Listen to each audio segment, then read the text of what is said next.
하박국 3장 1절부터 19절까지 말씀 교독하도록 하겠습니다. 제가 먼저 1절 봉독하도록 하겠습니다.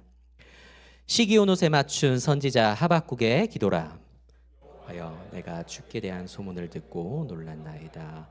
여호와여, 주는 주의 일을 이 수년 내에 부응하게 하옵소서. 이 수년 내에 나타내시옵소서. 진노 중에라도 긍휼을 잊지 마옵소서. 하나님이 대만에서부터 오시며 거룩한 자가 바란산에서부터 오시는도다. 셀라. 그의 영광이 하늘을 덮었고 그의 찬송이 세계에 가득하도다. 그의 광명이 햇빛 같고 광선이 그의 손에서 나오니 그의 권능이 그 속에 감추어졌도다. 역병이 그 앞에서 행하며 불덩이가 그의 발 앞에서 나오는도다. 그가 서신즉 땅이 진동하며 그가 보신즉 여러 나라가 전율하며 영원한 산이 무너지며 무궁한 작은 산이 엎드러지려니 그의 행하심이 예로부터 그러하시도다. 내가 본즉 구산의 장막이 환란을 당하고 미디안 땅의 휘장이 흔들리는도다. 여호와여, 주께서 말을 타시며 구원의 병거를 모시오니 강들을 분이 여기심이니까, 강들을 노여워하심이니까, 바다를 향하여 성내심이니까. 주께서 활을 꺼내시고 화살을 바로 쏘셨나이다. 셀라. 주께서 강들로 땅을 쪼개셨나이다. 산들이 주를 보고 흔들리며 창수가 넘치고 바다가 소리를 지르며 손을 높이 들었나이다. 날아가는 주의 화살의 빛과 번쩍이는 주의 창의 광채로 말미암아 해와 달이 그 처소에 멈추었나이다. 주께서 노를 바라사 땅을 두르셨으며 분을 내사 여러 나라를 밟으셨나이다. 주께서 주의 백성을 구원하시려고 기름 부음 받은 자를 구원하시려고 나오사 악인의 집에 머리를 치시며 그 기초를 바닥까지 드러내셨나이다. 셀라. 그들이 회오리 바람처럼 이르되 나를 흩으려 하며 가난은 가난한 자 삼키기를 즐거워하나 오직 주께서 그들의 전사의 머리를 그들의 창으로 찌르셨나이다. 주께서 말을 타시고 바다 곧 큰 물의 파도를 밟으셨나이다. 들었으므로 내 창자가 흔들렸고 그 목소리로 말미암아 내 입술이 떨렸도다. 무리가 우리를 치러 올라오는 환난 날을 내가 기다림으로 썩이는 것이 내 뼈에 들어왔으며 내 몸은 내 조에서 떨리는도다. 비록 무화과 나무가 무성하지 못하며 포도나무에 열매가 없으며 감람나무에 소출이 없으며 밭에 먹을 것이 없으며 우리의 양이 없으며 외양간에 소가 없을지라도 나는 여호와로 말미암아 즐거워하며 나의 구원의 하나님으로 말미암아 기뻐하리로다. 주 여호와는 나의 힘이시라. 나의 발을 사슴과 같게 하사 나를 나의 높은 곳으로 다니게 하시리로다. 이 노래는 지휘하는 사람을 위하여 내 수금에 맞춘 것이니라. 아멘. 난 여호와로라는 제목으로 우리 성도님들과 함께 하나님의 말씀을 나누기 원합니다. 다들 지난 추수감사절 주간에 행복하고 풍성한 주간 보내셨습니까? 네, 아유 감사합니다. 저희 가정은 지난 추수감사절 주간에 저기 미주리에 있는 브랜슨이라는 도시를 다녀왔었는데요. 아마 알고 계신 분들도 계실 거예요. 거기에는 큰 극장이 있습니다. 거기에서는 매년 성경 인물을 주제로 뮤지컬을 상영하는 굉장히 큰 극장이 있습니다. 올해 작품은 저희 아들이 가장 좋아하는 성경 인물인 다윗이었습니다. 그래서 아들 때문에 보러 갔다 왔습니다. 그런데 처음에는 아유 그래 로이가 좋아하니까 다윗 보러 가야지 그랬는데 저도 그 공연을 보면서 깊은 울림을 느꼈던 한 장면이 있었습니다. 아마 우리 성도님들께서도 다들 잘 아시는 장면일 텐데 다윗이 엔게디 동굴에서 잠들어 있는 사울을 마주친 장면이었습니다. 다윗의 가족을 잃게 만들고 다윗을 도망자로 만들고 죄 없는 제사장들을 죽이기까지 했던 사울. 그 사울이 다윗의 눈앞에 죽은 듯이 잠들어 있었습니다. 극중에서 다윗은 분노와 상처가 가득 섞인 눈으로 절규하며 묻습니다. 주님, 제가 이 사람을 죽이기를 원하십니까? 그 순간 저는 다윗의 질문 속에서 왜 하나님은 이렇게 침묵하실까? 왜 악한 사람이 이렇게 승리하는 것처럼 보일까라는 오래된 신앙의 질문이 생생하게 다시 한번 느껴졌습니다. 그리고 이런 질문을 들고 나갔던 또 다른 한 사람이 떠올랐습니다. 바로 오늘 본문을 기록한 선지자 하박국입니다. 오늘 본문 특히 그 중에서도 17절, 18절 정말 유명한 구절이죠. 아까 저희가 찬양으로도 고백을 했는데 우리 성도님들께서 이 3장 17절, 18절을 얼마나 들어보셨습니까? 아까 임 목사님께서 인도를 하실 때도 기쁨으로 굉장히 신나고 즐겁게 빠른 가락으로 맞춰서 찬양을 했습니다. 그래서일까요? 이 구절을 듣는 많은 분들께서 이 구절을 승리의 노래, 힘찬 믿음의 고백으로 받아들이시는 경우들을 많이 보게 됩니다. 그런데 이 구절을 자세히 보시면 아시겠지만 이 구절에서 상황이 나아진 것이 전혀 없습니다. 어떻죠? 무화과 나뭇잎은 어떻습니까? 말랐습니다. 포도 열매 없습니다. 감람나무 열매 안 맺습니다. 논밭에 먹을 것 없습니다. 우리에 있어야 할 양과 소 역시 없습니다. 오히려 상황이 예전보다 나빠졌습니다. 그런데도 하박국은 난 여호와로 말미암아 즐거워하겠다라고 선언하고 있습니다. 사실 오늘 본문을 기록한 하박국이라는 이 사람은 어떤 의미로 굉장히 용감한 사람입니다. 1장의 내용을 보면 드러나지만 선지자 하박국은 하나님께 아무리 부르짖어도 듣지 않고 구원하지 않는 분이 당신 아니십니까? 라고 따져 묻습니다. 게다가 악인이 자기보다 의로운 사람들을 삼키고 있는데 하나님은 가만히 계시잖아요 라고 따집니다. 사실 신약 시대를 살아가고 있는 우리는 뭐 그 정도 불평할 수 있지, 하나님이 얼마나 자비롭고 은혜로우신데 라고 생각을 할 수 있겠지만 하박국이 여호와 하나님께서 세우신 선지자라는 점, 그리고 당시에는 신성모독이라는 것이 그 자리에서 즉시 죽여도 아무런 할 말이 없는 큰 죄라는 점, 이것들을 고려해 본다면 하박국은 지금 목숨을 걸고 하나님 앞에서 따진 겁니다. 참 감사하게도 이어지는 2장에서 하나님은 하박국의 목숨을 빼앗지 않으십니다. 대신에 갈대아 사람, 즉 바빌론이 맞이하게 될 심판에 대해서 말씀해 주십니다. 그리고 그 심판에 대한 메시지 이후에 맨 마지막에 온 땅은 그 앞에서 잠잠할지니라 라고 말씀하십니다. 사실 대화는 여기까지로 끝나도 완전합니다. 전혀 어색하지 않습니다. 하박국 질문했고요, 하나님 답변하셨습니다. 정의와 하나님의 긍휼이 드러났습니다. 하지만 대화를 마친 하박국은 대뜸 1절을 보시면 시기오노시라는 것에 맞춰서 기도를 합니다. 기도라고 표현을 하지만 사실 이것은 시가 될 수도 있고요, 노래가 될 수도 있습니다. 그래서 어떤 사람들은 오늘 본문인 3장은 하박국이 지은 게 아니다, 하박국 이후에 어떤 사람이 하박국 이름을 그냥 빌려서 자기가 써서 갖다 붙인 시편이다 라고 그렇게 주장하는 사람들도 있습니다. 하지만 그렇다고 보기에는 1절에서 하박국이 지었다고 적혀 있고, 그리고 1장과 2장에서 다뤘던 내용이 3장에서 똑같이 등장합니다. 게다가 구약 성경을 보면 예언과 기도를 같이 하는 사람이 하박국만 있는 게 아닙니다. 이사야도 그랬고요, 요나도 그랬고, 예레미야도 그랬습니다.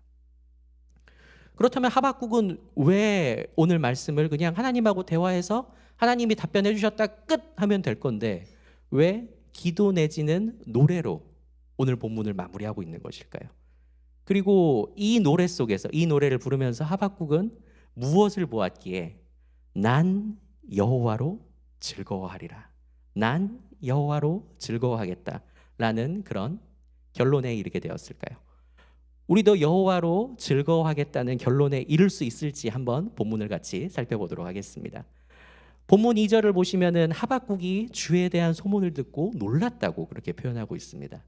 사실 이 본문은 원어 성경을 보면 놀랐다는 말보다는 두려워했다, 무서워했다라는 말이 훨씬 더 적절한 표현입니다.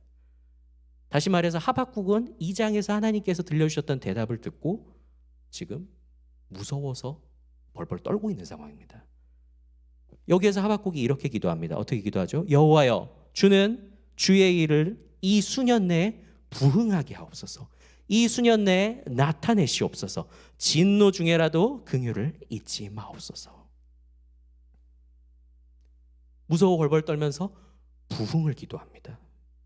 두려움과 부흥. 사실 이 두 가지 단어는 우리 머릿속에서 쉽게 연결되지 않는 조합입니다. 우리 성도님들께서는 부흥이라는 단어를 들으셨을 때 어떤 이미지가 주로 떠오르시나요? 아마 대부분 뭔가 기쁘고 뭔가 크고 참 이렇게 뭔가 무럭무럭 번성하고 이런 이미지들을 떠올리시지 않을까 생각해 봅니다. 그렇다면 오늘 본문에서 말하고 있는 이 부흥이라는 것이 도대체 무엇이기에 하박국은 기도하면서도 두려워하는 것일까요? 본문을 정확히 보시면은 그냥 부흥이 아닙니다. 뭘 부흥시켜 달라고 그러고 있죠? 주의 일을 부흥시켜 달라고 하박국은 기도하고 있습니다. 그렇다면 여기에서 하박국이 고백한 주의 일이라는 것이 도대체 무엇일까요?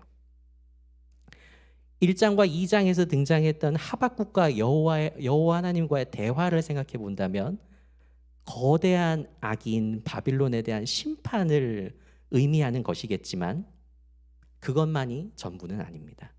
이어지는 3절부터 15절까지 상당히 긴 분량인데 여기에서 하박국은 옛날 옛적부터 일하시던 하나님의 역사에 대해서 떠올리며 주의 일을 하시는 여호와 하나님의 모습에 대해서 짧지만 심오하게 노래하고 있습니다.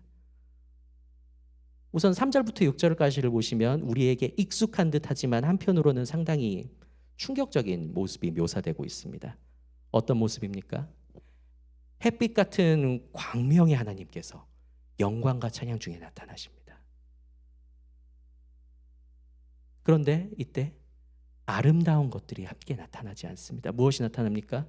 그분의 손에서 광선이 나갑니다. 그리고 전염병이 하나님보다 앞서 나갑니다. 그리고 불덩어리가 하나님 발밑에서 튀어나옵니다. 이 부분의 묘사만 놓고 보자면 여호와 하나님은 어떤 분이십니까? 선하신 분이라기보다는 거의 무기죠. 대량 살상병기죠. 그리고 파괴의 신에 가깝습니다. 이런 하나님이 나타난다면 기쁨보다는 주변에 슬픔과 파괴와 절망이 가득할 것 같습니다. 그런데 중요한 사실 한 가지는 이런 묘사가 하박국이 난 하나님 싫어 이래서 한 악의적인 묘사가 아니라 그런 과장이 아니라 왜곡이 아니라 실제로 있던 하나님의 모습을 묘사한 것이라는 것에 있습니다.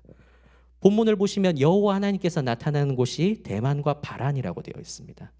대만, 바란 사실 이렇게 들으시면은 거기가 어디야 그러실 수 있겠지만 신의 산이라고 하시면은 조금 뭔가 익숙한 게 떠오르실 수도 있을 것 같습니다. 신의 산이 어떤 산입니까? 출애굽 당시에 여호와 하나님께서 모세를 통해 백성들에게 구원을 선포하시며 약속을 주시던 그런 산입니다. 출애굽 당시에 백성을 구원해 주셨던 여호와 하나님께서는 마냥 푸근하고 친근한 분이 아니셨습니다. 오히려 때로는 전염병과 자연 재해를 몰고 다니시면서 온 세상을 향한 하나님의 뜻을 분명히 드러내시는 위협적이고 경이로운 분이셨습니다. 하나님의 뜻을 거스르는 존재는 이스라엘 백성이 되었든지 이방 민족이 되었든지 죽음을 맞이하는 수밖에 없었습니다. 계속해서 이어지는 7절부터 12절까지의 모습에서도 여호와 하나님의 모습은 상당히 위협적입니다. 여기서 나타나는 하나님의 모습은 만물의 창조자라는 표현보다는 전사 또는 파괴하는 자라는 표현이 더 잘 어울릴 것 같은 모습입니다. 본문에 등장하는 단어들을 보시면 말, 병거, 활, 화살, 창 이런 것들이 등장하는데 이런 것들은 우리 성도님들도 잘 아시다시피 당시의 대표적인 전쟁 무기입니다. 여기에서 등장하는 여호와 하나님의 모습은 절대로 따뜻하지도 않고 자비롭지도 않습니다. 8절의 표현을 빌리자면 노여움과 성내심이 분명히 드러나는 공포스러운 분입니다. 여호와 하나님의 이름, 여호와 니시, 여호와 살롬 이런 것들에 관심 있으신 분들이라면 한 번쯤 들어보셨을 여호와 제바오트, 만군의 여호와가 바로 이런 모습이라고 할 수 있겠습니다. 특히 11절에 기록된 해와 달이 멈추었다라는 이 표현은 당시 독자들에게 그리고 우리들에게 역시 익숙한 한 장면을 떠올리게 만듭니다. 어떤 장면일까요? 바로 여호수아 10장에 기록된 길갈의 전투. 유목민족에 불과했던 이스라엘 민족과 아모리 족속 5개 연합군이 싸워서 기적적으로 이스라엘 백성이 이겼던 그 전투의 장면을 떠올리게 만듭니다. 여호수아는 이때 해와 달이 각각 기브온과 아얄론 골짜기에 머물렀다고 그렇게 기록하고 있습니다. 다시 한번 여쭙습니다. 3절부터 12절까지 여기에 나타난 주의 일을 행하시는 하나님의 모습은 어떻습니까? 상당히 위협적입니다. 두렵습니다. 하나님의 임재 앞에서는요, 산이 크든 작든 강이든 바다든 해든 달이 됐든 그 어떤 것도 버티지 못합니다. 그런데 여기에서 중요한 반전 한 가지가 등장합니다. 13절의 말씀인데요. 주께서 주의 백성을 구원하시려고 기름 부음 받은 자를 구원하시려고 나오사 악인의 집에 머리를 치시며 그 기초를 바닥까지 드러내셨나이다. 본문에 기록된 나온다라고 번역된 이 단어는 사실 출전한다라는 의미의 단어입니다. 여호와 하나님께서 직접 전쟁에 뛰어드신 이유가 무엇입니까? 주의 백성을 구원하기 위해 나오셨습니다. 기름 부음 받은 자를 구원하기 위해서 전쟁에 뛰어드셨습니다. 그렇게 하박국은 노래하고 있습니다. 여호와 하나님은 절대로 이유 없이 그냥 나 기분 안 좋으니까 이래서 전쟁에 뛰어드신 것이 아닙니다. 이어지는 14절 15절에 묘사된 대로 하나님 외에는 의지할 데 없는 자기 백성을 구원하기 위해 마치 큰 물에 사는 뱀처럼 자기 백성을 삼키려 하는 대적들을 무찌르기 위해서 여호와께서 나타나셨습니다. 우리 성도님들 어떠십니까? 본문에 드러나는 여호와 하나님의 이미지가 우리 성도님들께서 기대하고 계신 여호와 하나님의 임재의 이미지와 비슷하신가요? 사실 저는 오늘 본문을 읽으면서 어릴 적에 제 모습이 떠올랐습니다. 어릴 때 성경을 읽다가 마지막에 요한계시록이라는 책이 있네 하고 펴서 읽었는데 그때 요한계시록을 읽고 무서워하며 떨었던 제 모습이 생각이 났습니다. 정확하지는 않은데 그때 제가 이런 느낌으로 기도를 했던 것 같습니다. 하나님, 이렇게 나타나실 거면 나타나지 마세요. 하나님, 나타나실 거면 제가 좀 더 준비되면 나타나 주세요. 저도 같이 이렇게 될까 무서워요. 이와 비슷하게 오늘 본문에 기록되어 있는 구원의 모습은 절대로 따뜻하지도 않고요, 아름답지도 않고 부드럽지도 않습니다. 파괴적이고 두려우며 거칩니다. 백성인 우리를 향해서 행하신 구원의 결과는 우리가 감사함으로 기쁘게 받아들일 수 있지만 우리를 구원하시기 위해 일하시는 하나님의 모습을 직접 마주하기에는 상당히 두려운 모습이 많이 드러나고 있습니다. 사랑하는 우리 성도 여러분, 하나님은 이런 분이십니다. 주의 일은 이런 것입니다. 주의 일이 부응한다는 것은 이런 것입니다. 마냥 우리가 기대하는 모습으로 주의 일이 일어나지 않습니다. 오히려 주의 일이 부응할 때는 우리는 그 앞에서, 그 거룩하신 등장 앞에서 두려워 떨게 될 수도 있습니다. 여호와 하나님께서 일하시는 모습을 진정으로 마주하는 이는 기쁨 이전에 두렵고 떨리는 거룩한 두려움을 느끼게 될 수밖에 없습니다. 그렇기 때문에 16절에 등장하는 하박국의 모습은 전혀 어색한 모습이 아닙니다. 물론 하박국의 이 두려워서 떠는 모습은 여호와 하나님에 대한 경외만 있는 것이 아닙니다. 내가 들었으므로 내 창자가 흔들렸고 그 목소리로 말미암아 내 입술이 떨렸도다. 무리가 우리를 치러 올라오는 환난 날을 내가 기다림으로 썩이는 것이 내 뼈에 들어왔으며 내 몸은 내 처소에서 떨리는도다. 분명히 하박국은 나타나실 하나님, 조금 어렵게 표현하자면 현현하실 하나님을 바라보면서 그에 대해서 듣고 몸이 얼마나 떨리면 창자가 떨립니다. 몸이 떨리고 입술이 떨릴 정도로 두려움에 떨었습니다. 하지만 동시에 아직은 찾아오지 않은 바빌론을 생각하면서 두려워서 떨고 있습니다. 어떻습니까? 다가올 환난 날을 생각하면은 하박국은 지금 어느 정도의 공포를 느끼고 있다고 하고 있습니까? 뼈가 썩는 것 같은 그런 두려움을 느끼고 있다고 그렇게 고백하고 있습니다. 이런 현실에 대한 두려움은 17절의 상황과 맞물리면서 더욱 커집니다. 비록 무화과 나무가 무성하지 못하며 포도나무에 열매가 없으며 감람나무에 소출이 없으며 밭에 먹을 것이 없으며 우리의 외양간이 없으며 외양간에 소가 없을지라도. 17절에 묘사되는 상황은 단순한 가난이 아니고 단순한 불편을 표현하는 것이 아닙니다. 생존의 기반 자체가 무너지는 그런 절망적인 상황을 표현하는 것입니다. 17절을 우리 시대의 표현으로 바꿔보자면 이런 식으로 표현해 볼 수 있을 것 같습니다. 비록 월급이 끊기고 일터가 망하고 은행 계좌가 막히고 내가 건강을 잃을지라도 어떻습니까? 상상하기도 싫은 최악의 상황입니다. 이것이 바로 본문의 하박국이 겪고 있던 상황입니다. 하나님에 대한 경외심 때문에도 떨고 눈앞에 닥쳐온 현실적인 위기 때문에도 떨고 그렇게 떨고 있는 이래저래 떨고 있는 암담한 상황이었습니다.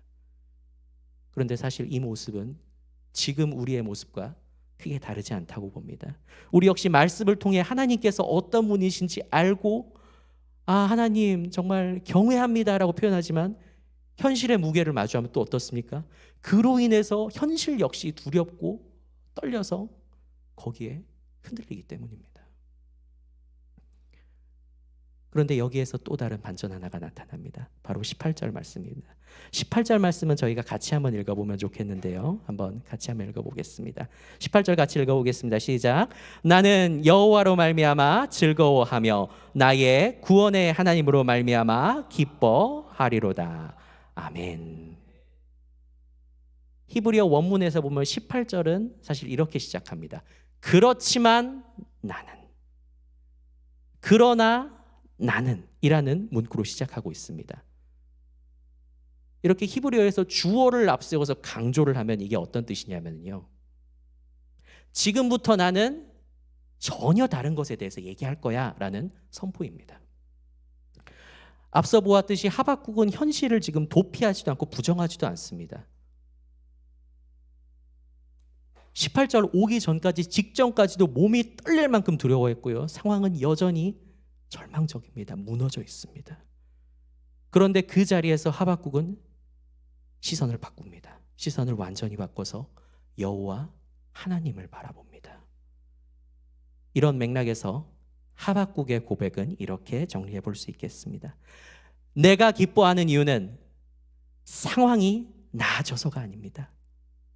내가 기뻐하는 이유는 여호와 하나님 그분 자체가 나의 기쁨이시기 때문입니다. 어떻게 이런 반응을 보일 수 있을까요? 이것은 절대로 비정상적인 반응이 아닙니다. 단순히 하나님을 머리로 알게 되어서가 아니라 하나님을 떠올렸기 때문이 아니라 산과 광야를 가르시고 해와 달을 멈추시며 백성을 위해 싸우시는 구원과 심판이라는 자기 뜻을 반드시 펼치시는 신실하신 그 하나님을 마음 깊이 신뢰하게 되었기 때문에 그는 기뻐할 수 있게 되었습니다. 그런 하나님을 바라본 순간 기쁨은 현실에서 흘러나오는 감정이 아니라 하나님을 선택할 때 시작되는 신앙의 결단이 되었습니다. 그렇기 때문에 그는 고백합니다.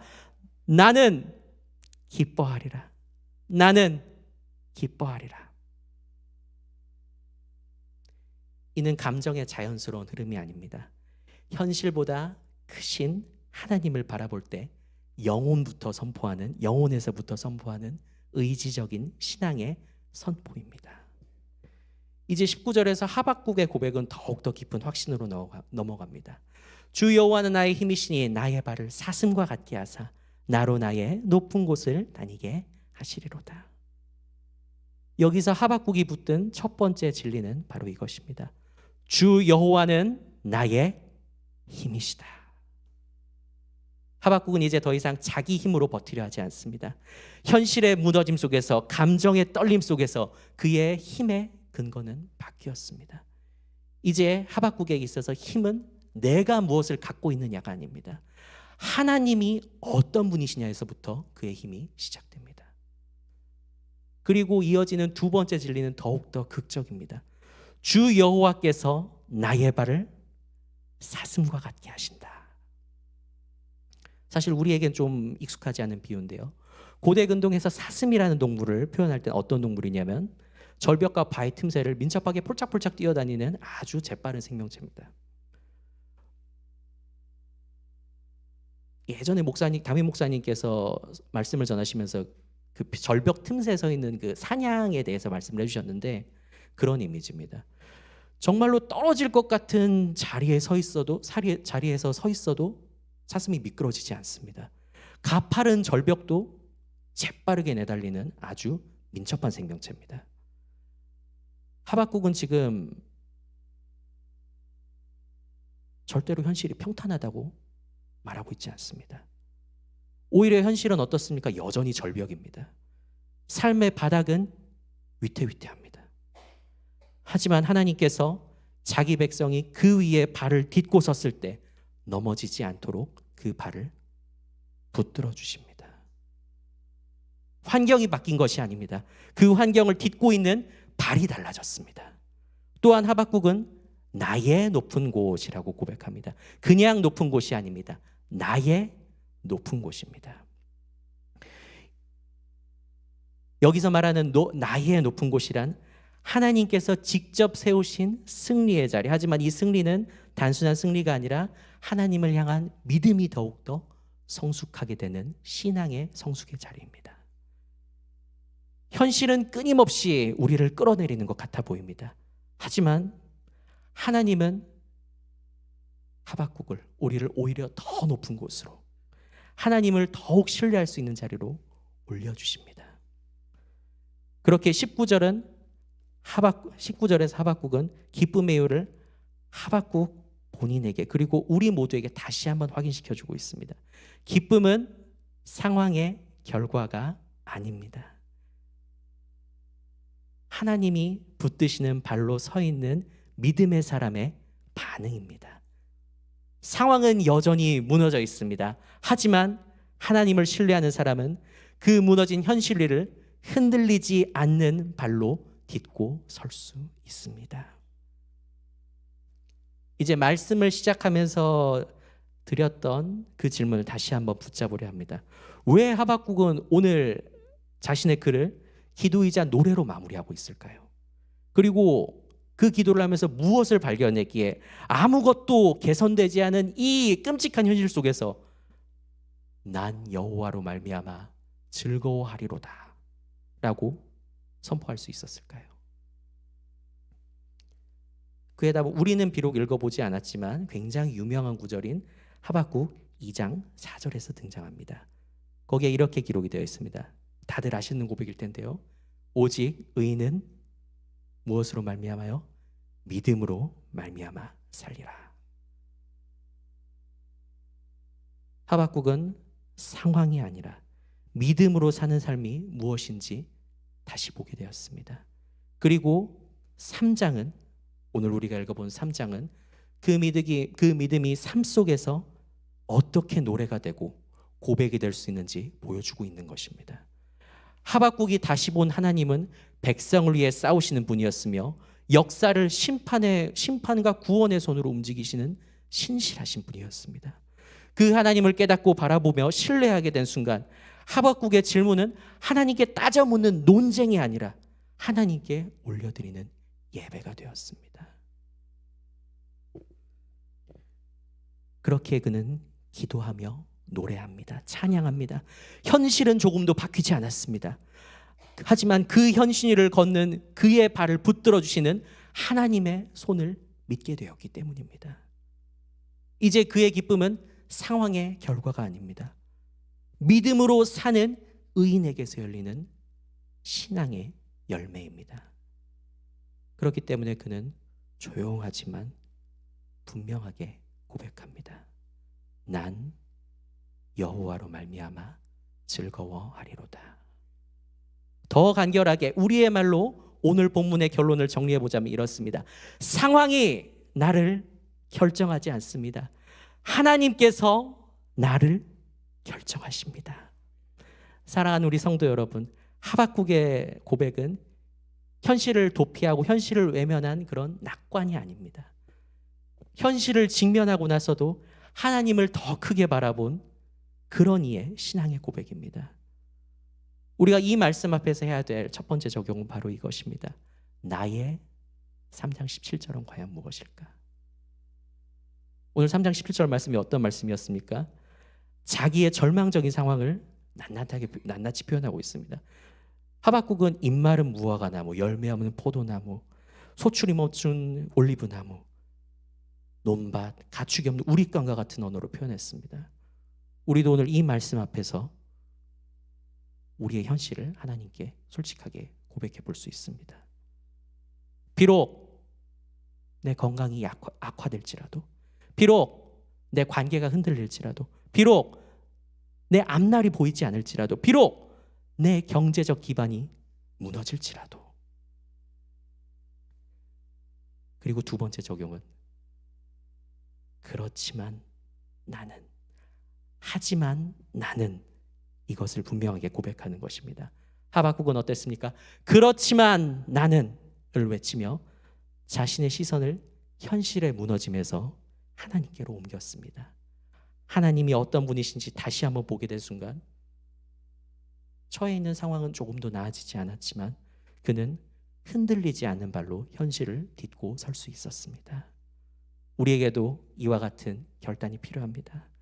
감정이 아니라 믿음으로 선언하는 결단이 필요합니다. 현실의 설명과 믿음의 고백을 분리해서 적어보면서 우리 역시 이렇게 고백할 수 있습니다. 이런 상황이 나를 흔들고 있습니다. 주님, 하지만 나는, 그렇지만 나는 여호와 하나님을 바라보며 즐거워하겠습니다.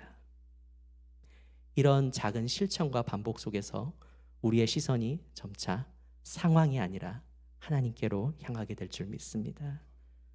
사랑하는 우리 성도 여러분, 그렇지만 나는, 이 말을 고백할 수 있는 이유는 우리 안에 뭔가 특별한 힘이 있기 때문이 아닙니다. 사실 하박국도 마찬가지죠.